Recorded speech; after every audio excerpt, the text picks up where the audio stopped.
Everyone, welcome to my study. I am Harsh और आज हम पढ़ने वाले हैं चैप्टर 8 मोशन क्लास 9 का। हम अपनी डेली लाइफ में मोशन में बहुत सारी चीज़ें देखते रहते हैं, या फिर वो मोशन में होगी या फिर वो रेस्ट में होगी। That's like birds fly, fish swim, blood flows through veins and arteries and cars move. पक्षी उड़ते हैं, मछलियाँ तैरती हैं, ब्लड फ्लो करते हैं हमारे वेन्स में, आर्टरीज में, कार मूव करता है। Atoms, molecules, plants, stars and galaxies are all in motion. और ये सारी चीज़ें हमारी मोशन में हैं। मॉलिक्यूल्स हो गए, प्लांट्स हो गए, स्टार्स हो गए, ये सारी चीज़ें हमारे मोशन में हैं। हमने और भी बहुत सारी चीज़ें देखी हैं। टाइम टू टाइम जो पोजीशन अपनी चेंज कर लेते हैं उसी को हम मोशन कहते हैं। ठीक है, कभी कभार हमारे पास एविडेंसेस, इनडायरेक्ट एविडेंसेस भी आ जाते हैं। ये रहा, इनडायरेक्ट एविडेंस भी आ जाते हैं। For example, we we infer the motion of air by observing the movement of dust and the movement of leaves and branches of trees। तो कभी कभार हम क्या होता है, जो हवा है, अब कार्टून तो है नहीं जो उसमें हवा ऐसे शो करते हुए दिखा देंगे, है ना। ये तो रियल लाइफ है। तो आप हम्म, इसे कैसे पहचान सकते हो कि मोशन में है या नहीं है। पेड़ की जो पत्तियां जो होती हैं वो हिलती हैं, डस्ट उड़ते हैं, पेड़ की टहनियाँ मूव करती हैं। एक और एग्जांपल ले सकते हैं हम, कपड़े उड़ने लगते हैं, ठीक है, हिलने लगते हैं। तो इस तरह से हम पहचान सकते हैं कि एयर मोशन में है या नहीं है। सनराइज, सनसेट और ये सीज़न कैसे चेंज होते हैं, ये भी मोशन की वजह से, अर्थ के मोशन की वजह से। अर्थ घूमता है, इस वजह से सनराइज होता है, सनसेट होता है, फिर सनराइज होता है, सनसेट होता है, और सीजन्स चेंज होते हैं। ठीक है, और इसलिए और यहाँ पे लिखा है an object may appear to be moving for one person and stationary for some other. आप बस में जब मूव कर रहे होते हो तो क्या होता है, ऐसे ट्रेन का लेते हैं, जब आप ट्रेन में मूव कर रहे होते हैं तो जो यहाँ पे जब पेड़ वेड़ आती है तो ऐसा लगता है ना पेड़ पीछे जा रही है और आप रुके हुए हो, है ना। एक पेड़ थर थर थर थर थर करके पीछे पीछे जा रही है। जब आप बस में रहते हो तो बस चल रही होती है और लोग वहाँ पे खड़े रहते हैं, वो ऐसे लगता है वो चल रहे हैं और आप रुके हुए हो, रेस्ट में हो, ऐसा लगता है ना। यही बता रहा है। इसलिए motion, most motion are complex, motion जो है वो कॉम्प्लेक्स है। Some object may move in a straight line, others may take a circular path. कुछ स्ट्रेट लाइन में मूव करते हैं और कुछ सर्कुलर पाथ में मूव करते हैं। सम में रोटेट एंड फ्यू अदर्स में वाइब्रेट। मतलब पहले ऐसे, पहले ऐसे मूव किया, फिर ऐसे, फिर ऐसे, फिर वापस, फिर ऐसे मूव करते हैं। तो कैसे भी, यहाँ पे स्ट्रेट लाइन हो गई, ये वाली स्ट्रेट लाइन, और ये वाली सर्कुलर पाथ हो गई, है ना। तो कैसे भी मूव हो सकता है। ठीक है, और in this chapter we shall first learn to describe the motion of object along a straight line. और इस वाले चैप्टर में हम स्ट्रेट लाइन में जो मोशन होता है उसके बारे में हम पढ़ेंगे। ठीक है, और भी इसमें एक्सप्रेस करके समझेंगे, इक्वेशन समझेंगे, ग्राफ समझेंगे। हर एक एक इंच इक्वेशन को अलग अलग ग्राफ पे बनाना पड़ता है, ये सारी चीज़ें हम यहाँ पे पढ़ेंगे। ठीक है, describing motion 8.1 describing motion. We describe the location of an object by specifying a reference point। हम किसी को हम जो लोकेशन है वो किसी रेफरेंस की वजह से, स्पेसिफिक रेफरेंस की वजह से भी बताते हैं ना। जैसे स्टेशन से हमारा स्कूल इतने दूर है, ये जैसे इसमें एग्जांपल दे रखा है, ये रहा स्टेशन, और नॉर्थ को हम हमेशा ऊपर दिखाते हैं। ये रहा नॉर्थ हो गया, और यहाँ पे हो गया हमारा स्कूल। ठीक है, यहाँ पे हो गया हमारा स्कूल, और कितना नॉर्थ है, 2 किलोमीटर। ठीक है, तो ये हमारा एक ओके स्टेशन हो गया। तो इससे रेफरेंस पॉइंट हमने लेके 2 किलोमीटर दूर हमारा स्कूल है। हम और भी ले सकते हैं, जैसे और भी रेफरेंस पॉइंट, वैसे हम रेलवे स्टेशन को एक मान के चलते हैं। ठीक है, लेकिन और भी हम एग्जांपल ले सकते हैं, जैसे आवारा चिनेट स्कूल है, उससे दूसरा स्कूल इतनी दूर है। प्रभुदयाल से बीकानेर इतनी दूर है, 2 किलोमीटर दूर है, 1 किलोमीटर दूर है। ठीक है, तो ऐसे हम ये भी रेफरेंस पॉइंट ले सकते हैं। we could have also chosen other reference point according to the our convenience. मैंने बताया ना भाई, हम अपना दूसरा भी रेफरेंस पॉइंट ले सकते हैं। और यहाँ पे और क्या है, हाँ, therefore to describe the position of an object we need to specify a reference point called the origin। जो ये स्पेसिफिक रेफरेंस पॉइंट हमने जो बताया ना, इसी को हम ओरिजिन कहते हैं। किसी भी पोजीशन को डिस्क्राइब करने के लिए हम एक स्पेसिफिक रेफरेंस पॉइंट लेते हैं, उसी को ओरिजिन कहा जाता है। आगे बढ़ते हैं 8.1.1 motion along a straight line. अब आ गया motion along a straight line आ गया। The simplest type of motion in the motion along a straight line. जो सबसे सिंपल टाइप का जो मोशन होता है वो स्ट्रेट लाइन में होता है, ठीक है। We shall first learn to describe this by an example. और इसको हम एक एग्जाम्पल की तरह समझते हैं। मैं आपको शॉर्ट में एक बार समझा देता हूँ। ये रहा आपका स्ट्रेट लाइन, ठीक है। आप अगर जीरो, एक सेकेंड,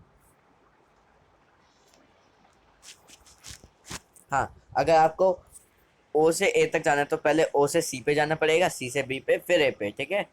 यहाँ पे आपका ये रहा, मान लो ओ है, ठीक है, इतनी दूर गए, फिर सी आएगा, फिर बी आएगा, और फिर ए आएगा, ठीक है।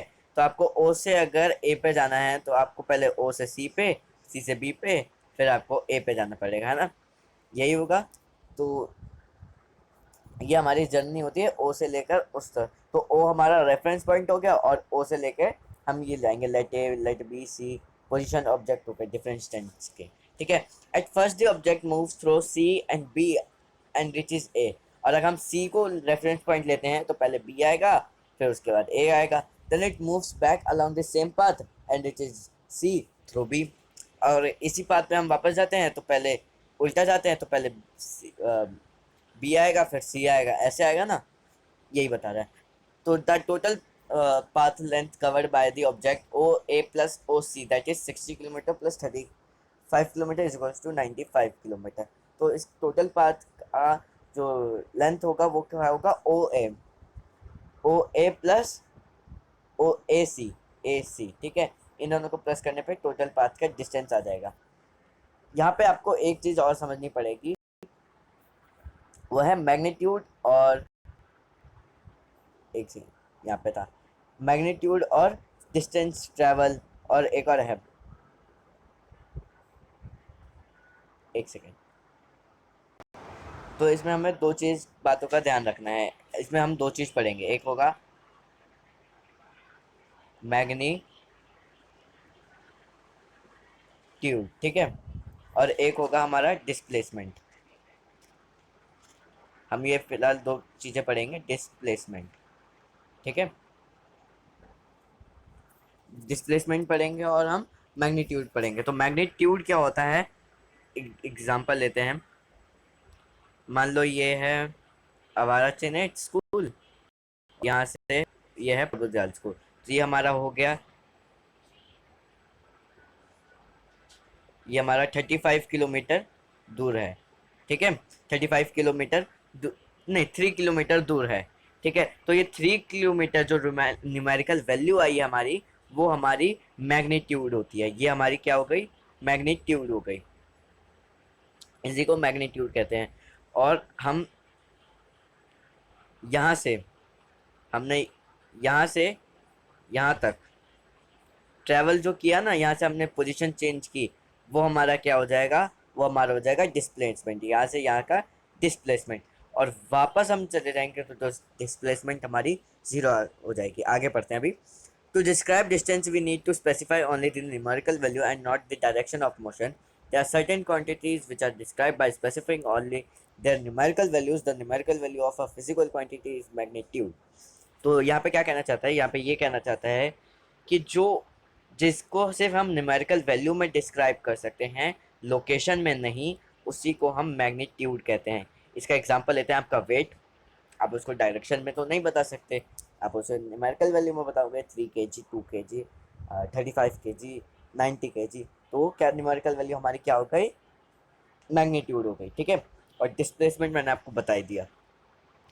The shortest distance measure from the initial to the final position of an object is known as the displacement. Initial और final पोजीशन क्या होती है, ये हमने हमारा ट्रिनेट स्कूल लिया और ये हमारा प्रभुदयाल हो गया, तो ये हमारा इनिशियल पॉइंट हो जाएगा जहाँ से हमने स्टार्ट किया। ये हमारा ट्रिनेट स्कूल, ये प्रभुदयाल, तो ये हमारा जहाँ से हमने स्टार्ट किया वो इनिशियल पॉइंट, और जहाँ पे हमने ख़त्म किया वो हमारा हो जाएगा फाइनल पॉइंट। तो इनिशियल पॉइंट से जो हमने फाइनल पॉइंट पे गए, यही हमारा डिस्प्लेसमेंट है। सबसे छोटा रास्ता, सबसे जो छोटा रास्ता होता है ना, उसको हम डिस्प्लेसमेंट कहते हैं, जो हमने इनिशियल पॉइंट से फाइनल पॉइंट में कवर किया। Can the magnitude of the displacement be equal to distance travel by an object? जी ऑफ कोर्स हो सकता है। ये हमारा इनिशियल पॉइंट और ये हमारा फाइनल पॉइंट। इनिशियल से फाइनल पॉइंट का 3 किलोमीटर है दूर, और टोटल डिस्टेंस ट्रेवल भी हमारा 3 किलोमीटर है, तो दोनों इक्वल हो सकते हैं। Distance travel equals to magnitude, ठीक है। और इसमें क्या है, consider the example given figure 8.1 for motion of the object O to A, the distance covered is 60 km and the magnitude of displacement is also 60 km। तो इन्होंने भी एक एग्जांपल दे रखा था, ये O to A वाला, यहाँ से हम यहाँ तक गए तो हमारा मैग्नीट्यूड भी यही हुआ और टोटल डिस्टेंस भी यही, डिस्टेंस कवर्ड भी यही हुआ, ठीक है।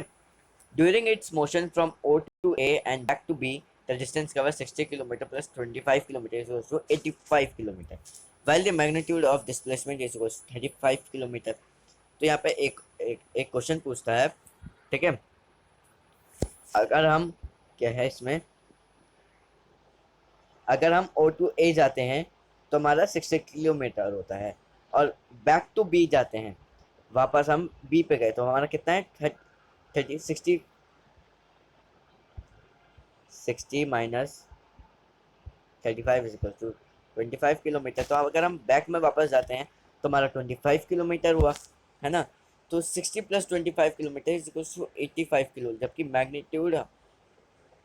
Magnitude of displacement is equal to 35 kilometre.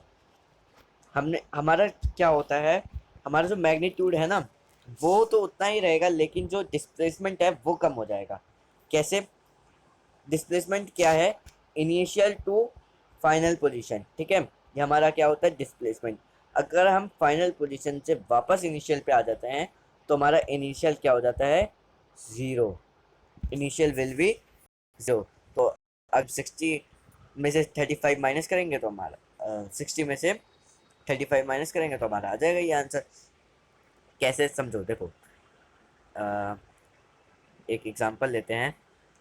ये जो हमारा स्कूल है, ठीक है, ये हमारा इनिशियल पॉइंट हो गया, और स्कूल से वापस घर गए। एक और एग्जांपल लेते हैं, रुको। हम घर से स्कूल गए, ये हमारा इनिशियल पॉइंट और ये हमारा फाइनल पॉइंट, और स्कूल से वापस घर आ गए। स्कूल से पहले घर गए, फिर स्कूल से वापस घर आ गए, तो हमारा इनिशियल पॉइंट हो जाएगा zero. Initial point will be zero, ठीक है। अब आगे देखते हैं, uniform motion and non uniform motion बहुत इजी है। 8.1.2 uniform motion and non uniform motion. Uniform motion क्या होता है, अगर मैम एक चीज़, किसी भी चीज़ को यूनिफॉर्म में करना है, एक तरीके से करना है, एक ही वे में करना है। तो कैसे? अगर आप सपोज करो आप एक कार में हो, ठीक है, वो 1 घंटे में 5 किलोमीटर चल रही है, ठीक है। दोबारा 1 घंटे में वो फिर 5 किलोमीटर चल रही है, और आपका 25 किलोमीटर आपको दूर जाना है, और ऐसे ही चले जा रही है ये 5 किलोमीटर 5 किलोमीटर एक एक घंटे में। तो ये हमारा यूनिफॉर्म मोशन में है। और अगर सपोज करो आप कार चला रहे हो, और कभी 1 घंटे में आप 6 किलोमीटर ट्रैवल कर रहे हो, तो दूसरे 1 घंटे में आप 3 किलोमीटर ट्रैवल कर रहे हो, तो ये हमारा नॉन यूनिफॉर्म मोशन हो जाएगा। बहुत ईजी कॉन्सेप्ट है। इसको यहाँ पे एलेबोरेट भी किया गया है, बहुत एलेबोरेट किया गया है, इसलिए मैंने आपको शॉर्ट में समझा दिया। कॉन्सेप्ट वही है, ठीक है, कि जो हमारा, और यहाँ पे measuring the rate of motion भी दे रखा है। सिंपल है, हम सबका अलग अलग होता है। ये measuring the rate of motion हम अगले वीडियो में पढ़ेंगे, दूसरी तीसरी वीडियो में, 2 से 3 वीडियो में ये हमारा पूरा चैप्टर कंप्लीट हो जाएगा। अगर आपको अच्छा लगा हो तो लाइक करें, नए चैनल पे नए हैं तो सब्सक्राइब करें, और पुराने हैं तो शेयर करें, और कुछ डाउट हो तो कमेंट करें। तब तक के लिए बाय बाय।